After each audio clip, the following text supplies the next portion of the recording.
কল্যাণী লোকালয়ে dumping ground তৈরি নিয়ে তুলকালাম। বৃহস্পতিবারের অশান্তের ঘটনায় গ্রেপ্তার পেরে 17।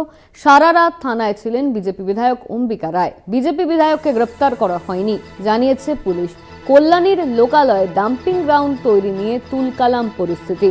বিজেপি বিধায়ককে গ্রেপ্তার করা হয়নি, সারা রাত তিনি থানায় ছিলেন এমনই কিন্তু জানানো হচ্ছে। বৃহস্পতিবার অশান্তির ঘটনা, কল্যাণীর লোকালয়ে ডাম্পিং গ্রাউন্ড তৈরি নিয়ে তুলকালাম পরিস্থিতি। বৃহস্পতিবারের অশান্তির ঘটনায় গ্রেপ্তার বেড়ে 17। ইতিমধ্যেই 17 জনকে গ্রেপ্তার করা হয়েছে। বৃহস্পতিবারের অশান্তির ঘটনায় সারা রাত থানায় ছিলেন বিজেপি বিধায়ক অম্বিকা রায়। বিজেপি বিধায়ককে গ্রেপ্তার করা হয়নি জানিয়েছে পুলিশ। কল্যাণী লোকালয়ে ডাম্পিং গ্রাউন্ড তৈরি নিয়েই এই তুলকালাম পরিস্থিতি।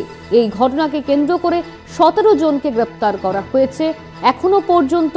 বৃহস্পতিবারের ঘটনা, বৃহস্পতিবার ডাম্পিং গ্রাউন্ড তৈরি নিয়েই এই অশান্তি তৈরি হয় কল্যাণীতে।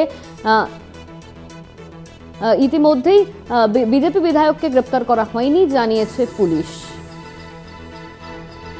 সুবল মজুমদার আমাদের সঙ্গে ফোন লাইনে রয়েছে। সুবল, কল্যাণী লোকালয়ে ডাম্পিং গ্রাউন্ড তৈরি নিয়ে তুলকালাম পরিস্থিতি তৈরি হয়েছিল, ইতিমধ্যে গ্রেপ্তারের সংখ্যাও বেড়ে দাঁড়িয়েছে 17। ঠিক কি আপডেট রয়েছে? দেখো, গতকাল ছিল অম্বিকা রায় সহ 16 জন। পরে কল্যাণী থানার পুলিশ অম্বিকাকে ছেড়ে দেয় এবং ব্যক্তিগত বন্ডে তাকে জামিন ছেড়ে দেওয়া হয় বলে তাকে গ্রেপ্তার করা হয়নি বলে জানায়।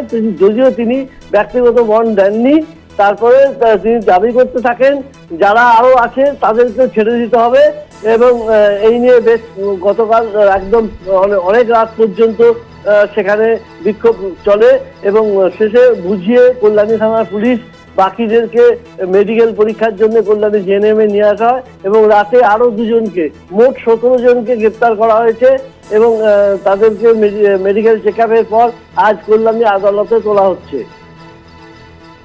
ধন্যবাদ তোমায় সুবল। আমাদের সঙ্গে ফোন লাইনে ছিলেন আমাদের প্রতিনিধি সুবল মজুমদার।